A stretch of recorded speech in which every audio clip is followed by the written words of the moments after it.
Assalamualaikum warahmatullahi wabarakatuh. Perkenalkan, kami dari kelompok 4 yang anggotanya adalah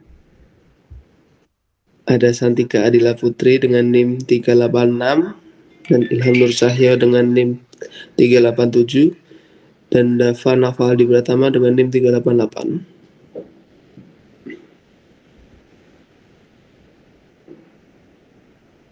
Oke, untuk slide yang ini akan dibacakan oleh Mbak Santika. Baik, saya akan membahas tentang definisi syirik.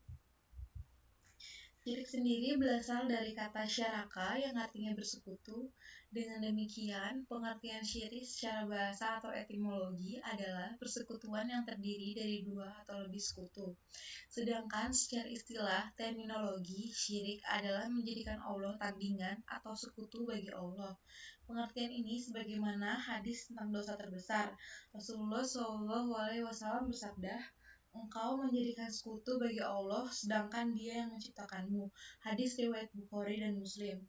Ibnu Qayyim al-Jauziyah dalam Ad-Dawa Dawa menjelaskan pengertian syirik. Syirik adalah menyamakan selain Allah dengan Allah Subhanahu wa taala dalam rububiyah, uluhiyah serta asma dan sifatnya.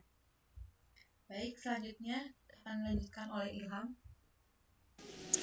Baik, yang kedua, tingkatan syirik. Tingkatan syirik dibagi menjadi dua, yaitu syirik secara kuantitas dan syirik secara kualitas. Syirik secara kuantitas dibagi menjadi tiga, yaitu syirik uluhiyah, rububiyah, dan ubudiyah. Uluhiyah sendiri yaitu menyekutukan Allah Subhanahu wa taala dalam arti meyakini adanya Tuhan selain Dia sebagai pencipta alam semesta. Untuk syirik rububiyah yaitu menyekutukan Allah Subhanahu wa taala dalam arti meyakini adanya Tuhan selain Dia sebagai pemelihara dan pengatur alam semesta. Yang ketiga, syirik ubudiyah, yaitu menyekutukan Allah Subhanahu wa taala dalam arti meyakini adanya Tuhan selain Dia sebagai yang disembah. Dengan kata lain, seseorang menyembah Allah Subhanahu wa taala sekaligus menyembah tuhan-tuhan yang lain. Untuk syirik secara kualitas dibagi menjadi dua, yaitu besar dan kecil. Syirik besar atau al-syirk al-akbar yaitu meyakini adanya Tuhan selain Allah Subhanahu wa taala. Untuk syirik kecil atau al-syirk al-asghar yaitu melakukan sembahyang atau ibadah bukan karena Allah Subhanahu wa taala tetapi karena manusia. Dalam Islam syirik ini juga disebutkan dengan riya.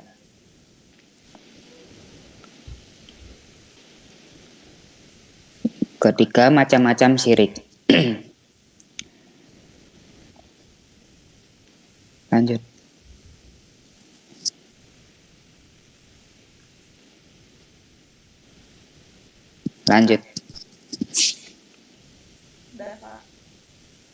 Enggak, itu slide-nya.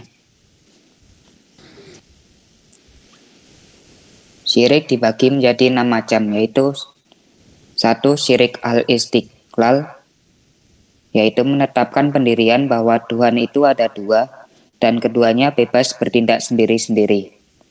Yang kedua yaitu syirik at-tab'id, menyusun Tuhan terdiri dari beberapa Tuhan, sebagai syiriknya orang Nasrani. Ketiga, syirik at-takrib, beribadah memuja kepada selain Allah Subhanahu wa taala untuk mendekatkan diri kepada Allah Subhanahu wa taala. Keempat, syirik at-taklid, yaitu memuja beribadah kepada Allah Subhanahu wa taala karena taklid, yaitu mengikuti pendapat orang lain. Syirik al-asbab, yaitu menyandarkan sesuatu kepada sebab bukan kepada kekuasaan Allah Subhanahu wa taala. Terakhir, syirik al-aqrad, yaitu beramal soleh bukan karena Allah Subhanahu wa taala. Selanjutnya akan dilanjut oleh Mas Dava. Oke, yang keempat adalah bahaya syirik. Bahaya syirik. Orang yang melakukan syirik besar akan ditimpa tiga musibah, yaitu yang pertama, seluruh amalnya akan gugur. Kedua, dosanya tidak akan diampuni. Ketiga, kekal dalam neraka jahanam. Ketiga musibah ini saling berkaitan. Barang siapa yang melakukan syirik besar, maka seluruh amalannya akan gugur. Kemudian, jika ia meninggal dalam keadaan belum bertobat, maka tidak akan diampuni oleh Allah dan akan dikekalkan di dalam neraka. Menghindari perbuatan syirik. Yang pertama, selalu menegakkan sholat. Menunaikan sholat dengan benar akan menghindarkan diri dari perbuatan keji dan mungkar. Yang kedua, selalu berdoa meningkatkan takwaan kepada Allah. Dengan begitu, seorang muslim akan selalu memiliki jalan keluar untuk segala masalah yang dihadapi. Yang ketiga, selalu berusaha melatih diri untuk mengingat bahwa syirik adalah dosa terbesar di antara dosa lain dan tidak akan diampuni oleh Allah. Yang keempat, selalu mengingat Allah dimanapun berada. Dengan selalu mengingat Allah, hati akan tenang dan tentram.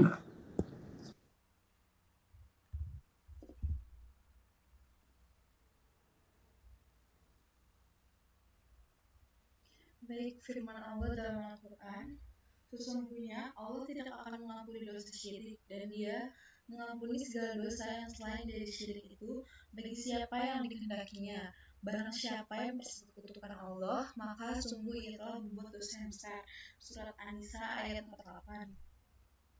Dan ingatlah ketika Luqman berkata kepada anaknya di waktu ia memberi pelajaran anaknya, "Hai anakku, janganlah kamu mempersekutukan Allah. Sesungguhnya mempersekutukan Allah adalah benar-benar kezaliman yang besar." Surat Luqman ayat 13.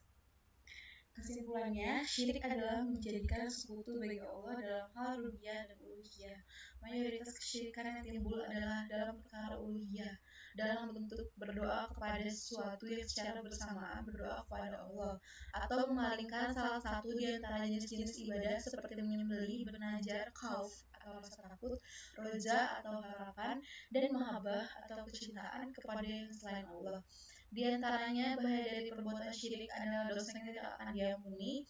Orang yang meninggal dunia dalam keadaan musyrik akan masuk neraka dan kekal di dalamnya.